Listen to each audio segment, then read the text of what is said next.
Baiklah, Assalamualaikum warahmatullahi wabarakatuh.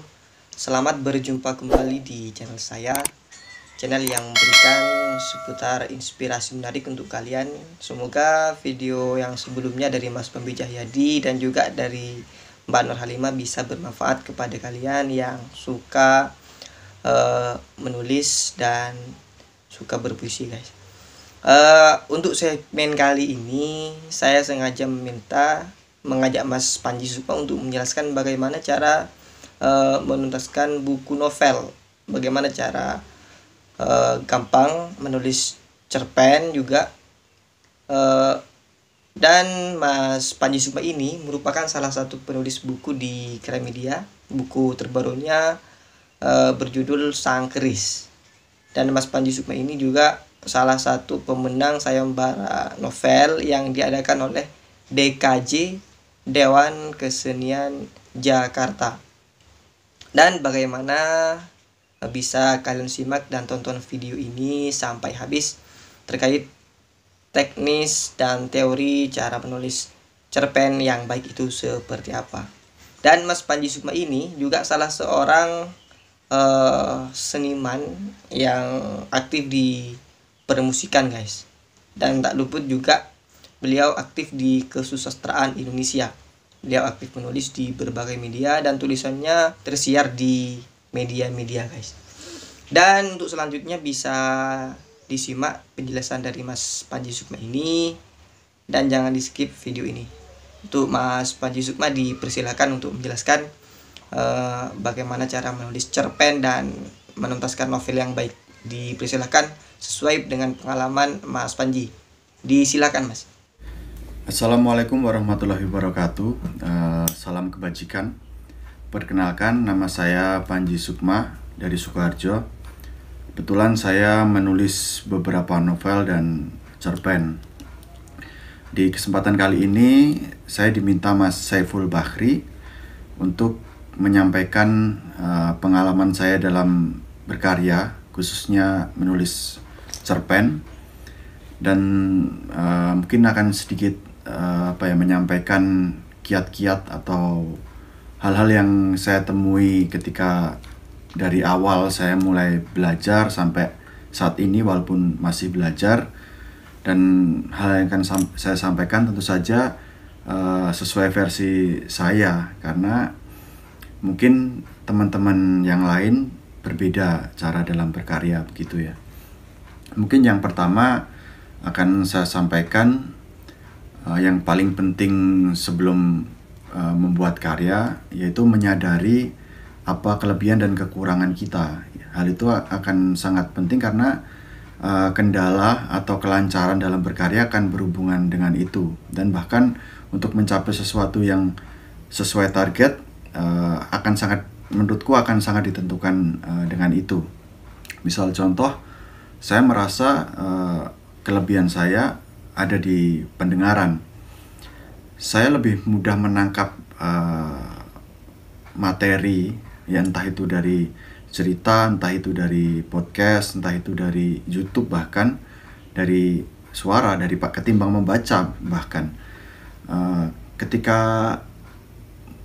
memahami sebuah buku pun, aku akan lebih nangkap ketika baca review orang gitu loh. Karena itu mungkin itu juga sebuah kekurangan, karena mungkin dengan membaca kan lebih komplit ya, tapi bisa aku anggap sebagai kelebihan juga karena aku bisa melakukan itu sembari melakukan hal lain.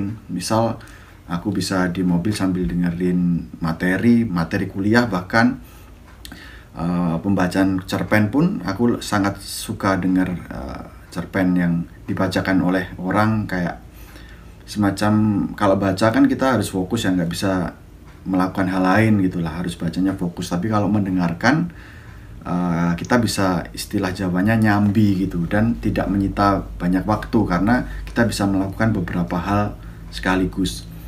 Dan saya yakin teman-teman juga punya yang dirasa kelebihan seperti itu, dan memang harus mengenali diri kita sendiri ya. Kekurangan pun aku juga kalau aku rasa kekuranganku kurang ada waktu untuk di depan laptop sebenarnya, karena aku ada beberapa kewajiban karena aku juga kuliah dan ada beberapa penelitian. Jadi ketika di depan laptop aku akan terbagi pikiran dan memang harus mengerjakan hal lain. Sebab itu kekuranganku itu aku tutup dengan aku akan selalu membawa laptop kemanapun.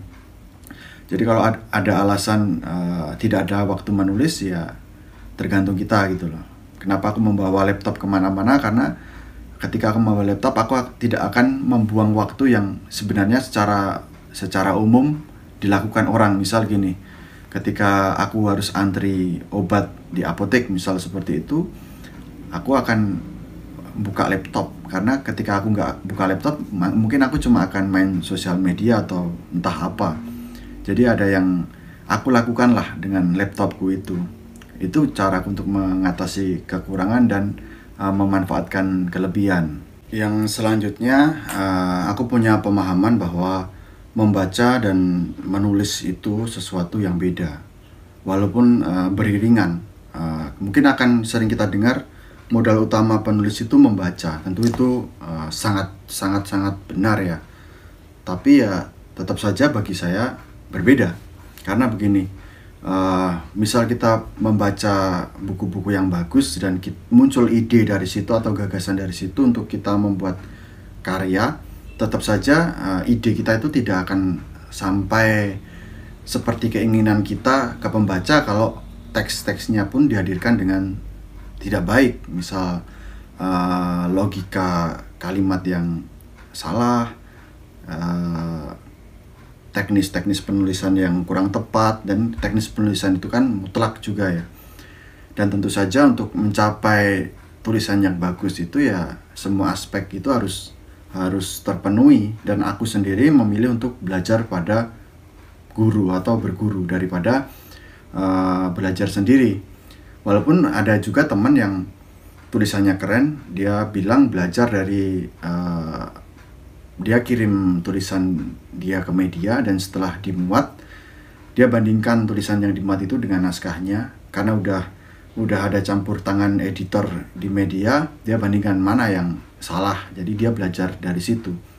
Tentu itu juga suatu yang bagus, tapi saya tidak memilih di jalur itu karena aku pengen yang cepet-cepet gitulah. Karena tentu saja mungkin ada hal lain yang juga harus aku pikirkan, dan aku harus membagi waktu untuk menulis sastra dengan hal lain. Jadi aku milih nyantrik berguru pada seseorang. Mungkin kalau teman-teman ada orang yang dianggap bisa dimintai tolong di kota teman-teman, ya aku lebih menyarankan begitu, bisa berguru, istilahnya nyantrik begitu. Selanjutnya kita akan bahas pertanyaan yang paling sering keluar ketika ada seminar atau pelatihan menulis gitu, adalah bagaimana cara kita kalau kehabisan ide gitu ya. Bahkan saya sendiri ketika diminta untuk menghadiri atau mungkin jadi pembicara, sering sekali mendapat pertanyaan itu tentang ide itu. Kalau bagi saya, ide tidak akan pernah habis. Saya tutup dengan tanda seru. Ide itu tidak akan pernah habis. Ibaratnya ide itu seperti ikan-ikan yang berenang di kepala kita, atau mungkin bintang-bintang yang berenang di kepala kita ya. Mereka kerap kita lihat, tapi kita malah yang sering kita lewatkan malahan, padahal itu sering keluar. Atau mungkin yang lebih sering adalah kita malas memikirkan cara mengeksekusinya begitu. Mungkin ada pengalaman begini, ketika kita punya ide tentang sesuatu dan kita tidak mengeksekusinya, tiba-tiba ada orang yang menggarap itu dan ada perasaan, loh itu kan ideku. Dan ketika aku tanyakan hal macam itu ke teman-teman, dan banyak juga yang mengalami seperti itu ya, dan itu membuat aku sangat meyakini kalau ide itu sebenarnya ya ikan yang berenang, tidak hanya kita yang melihat sebenarnya, tapi orang juga melihat ide itu, tergantung siapa yang lebih dulu menangkap ikan itu begitu. Dan untuk ide sendiri, kupikir setiap penulis punya strategi sendiri untuk ide itu ya. Seperti contohnya bank naskah. Kalau aku sendiri jujur, aku punya bank naskah dengan caraku sendiri, yaitu aku akan selalu rajin posting di Instagram. Minimal sehari sekali lah. Walaupun dulu waktu awal-awal sehari aku bisa kirim posting postingan di Instagram, karena bagi orang mungkin dianggap ngapain sih posting terus, tapi bagiku itu bank ide. Ambillah contoh begini, ketika aku dikumpulkan sama penulis-penulis di suatu tempat misal, dan di hari itu aku harus menulis, terserah gitu. Ketika tidak ada ide, aku akan buka Instagramku. Mungkin aku akan buka postinganku 3 bulan yang lalu. Di situ ada foto, di situ ada caption. Aku jadi ingat itu hari ketika aku di mana, misal ketemu sama ini, ketemu fenomena semacam ini, dan aku memikirkan ini. Aku kan jadi ingat. Dah disitulah terpantiklah ide yang mungkin ketika digarap akan menarik, karena aku yakin kalau udah terbiasa menulis, menggarap sebuah ide itu akan lebih mudah. Karena begini, menurutku ide itu tidak harus keren juga, tapi emang cara kita mengemasnya begitulah.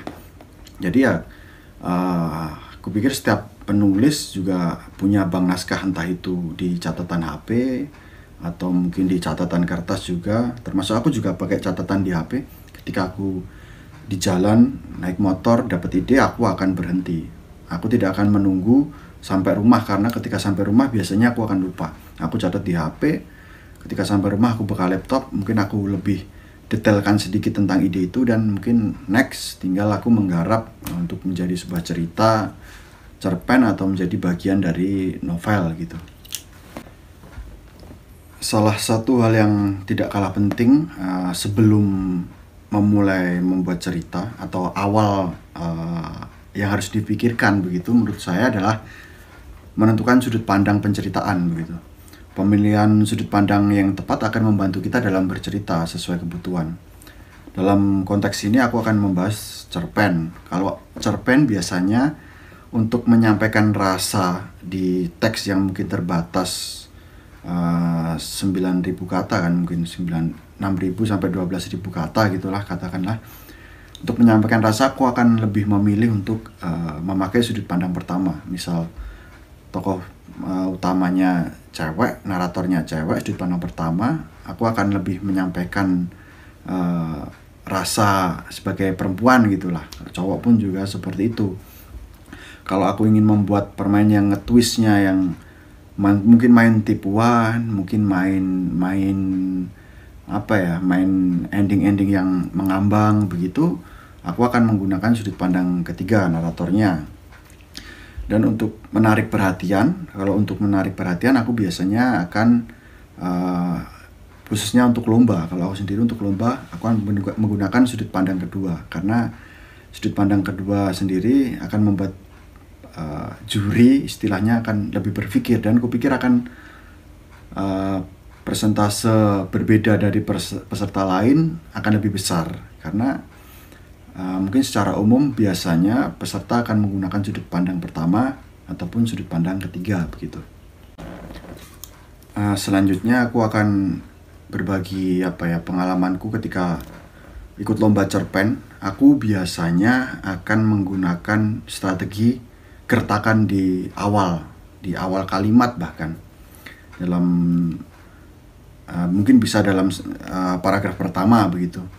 Aku akan membuat kalimat yang menggertak juri, yang ingin mencuri perhatian, yang mungkin juga genit, juga bisa tergantung cerita yang ingin aku bangun ya. Aku akan membuat kalimat mungkin dengan contoh, ada beberapa cerpen yang aku buat, misal seperti ini. Satu-satunya hal yang ku tahu tentang ayahku hanyalah ayahku mati dimakan anjing. Otomatis juri atau pembaca akan berpikir, kenapa si anak ini berpikir satu-satunya yang dia tahu tentang ayahnya adalah ayahnya mati dimakan anjing.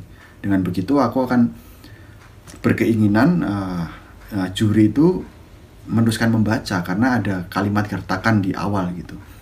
Atau salah satu contoh, di salah satu cerpenku yang dulu pernah jadi juara 3 di Festival Sastra Jawa Tengah, aku menggunakan paragraf awal seperti ini.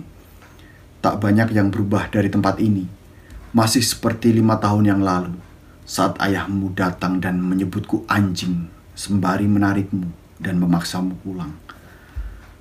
Ada gertakan di awal. Kenapa ayahmu menyebutku anjing? Dengan seperti itu aku berharap pembaca akan tertarik untuk membaca cerita selanjutnya, karena aku tidak mau mengambil resiko dengan membuat awalan cerpen yang datar-datar saja, karena ketika di meja juri aku yakin banyak sekali ya cerpen yang masuk, dan kalau tidak mencuri perhatian di awal aku takut disingkirkan lebih dahulu lah. Biasanya kan disortir, karena yang cerpen yang masuk kan banyak, tidak mungkin, menurutku tidak mungkin juri bisa membaca semua gitu loh, karena juri kan juga manusia, mungkin ada, kalau pas moodnya jelek mungkin kan yang hanya yang di awal menarik dulu dia singkirkan begitu, karena itu juga dari pengalamanku juga sebagai juri ya.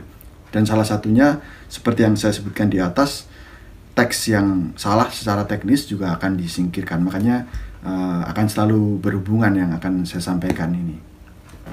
Yang tidak kalah penting untuk membuat cerita yang bagus menurutku adalah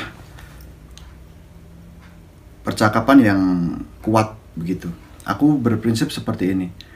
Kalau percakapan itu tidak menguatkan narasi, tidak perlu ada percakapan, karena percakapan itu keluar untuk, yang pertama menurutku, untuk menyampaikan informasi yang penting, dan yang kedua adalah menguatkan karakter si tokoh. Dan menurutku percakapan yang buruk adalah percakapan yang tanya jawab.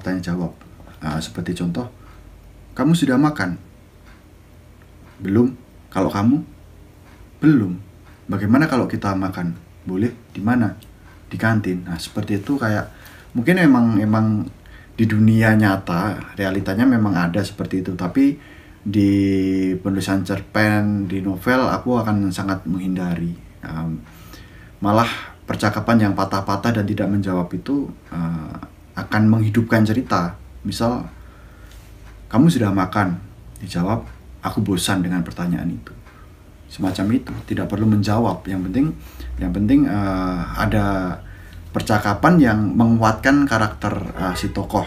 Itu pun sesuai kebutuhan, dan mungkin teman-teman juga bisa menyesuaikan dengan cerita yang akan dibangun begitu. Masih berhubungan dengan penulisan cerpen. Ketika awal-awal dulu menjadi penulis, walaupun ini masih awal juga ya, tapi waktu awal-awal dulu dikenal teman-teman, yang karena teman-temanku setahu mereka aku adalah musisi underground, katakanlah begitu, adalah mereka bilang, wah Panji penulis. Dia kan kalau ketemu banyak sekali yang bilang, wah aku punya kisah hidup yang menarik gitu, mbok ditulis gitu, tulis jadi cerpenmu gitu.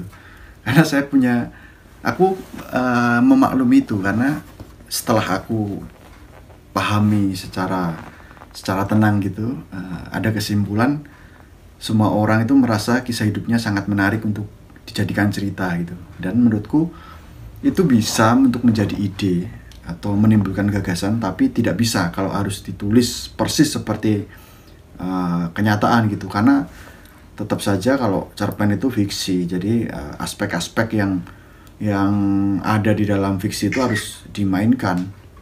Salah satunya ya termasuk kayak hiperbol kayak gitulah, karena udah beberapa kali aku baca cerpen-cerpen yang persis seperti kehidupannya gitu ya, tidak menarik. Salah satunya ketika pengalaman jadi juri, ketika mungkin tingkat kuliah gitu ya, 80% mereka akan menceritakan kehidupan kuliah mereka, menceritakan dari bangun tidur, sarapan di kantin atau di burjo, terus berangkat ke kampus, ketemu teman kelas idamannya, dimarahin dosen, terus menyampaikan idealis sebagai mahasiswa, akan seperti itu. Tapi sentuh-sentuhan fiksi itu tidak bermain, jadi hanya cerita yang semacam konvensional awal sampai akhir gitu, tidak menimbulkan apa-apa, tidak memberi bekas pada pembaca. Dan yang terakhir yang ingin aku sampaikan adalah hal yang selalu aku pegang saat ini adalah belajar dari karya sendiri. Ketika ini dalam hal, kalau kita terus belajar ya, ketika kita baca karya kita mungkin 3 bulan yang lalu, setengah tahun yang lalu, atau 1 tahun yang lalu, dan kita merasa tulisan kita itu buruk, di situ kita harus merasa senang, karena berarti kita udah belajarnya udah tingkatannya lebih naik, karena kita bisa menilai kekurangan karya kita yang lampau. Kalau aku buka naskahku yang dulu dan aku masih anggap baik-baik saja, menurutku sendiri ada yang salah dengan aku, atau berarti aku tidak belajar dengan baik. Karena sampai detik ini pun aku masih menjaga pertemanan dengan orang-orang yang aku rasa mumpuni di bidang menulis, mungkin seperti editor. Hal-hal kecil yang selama ini sudah aku lakoni untuk menulis pun sering aku tanyakan kembali untuk memastikan apakah ini sudah benar toh gitu. Dan aku tidak malu untuk bertanya itu, bahkan kepada yang mungkin juniorku, tapi secara teori-teori penulisan dia lebih mumpuni begitu.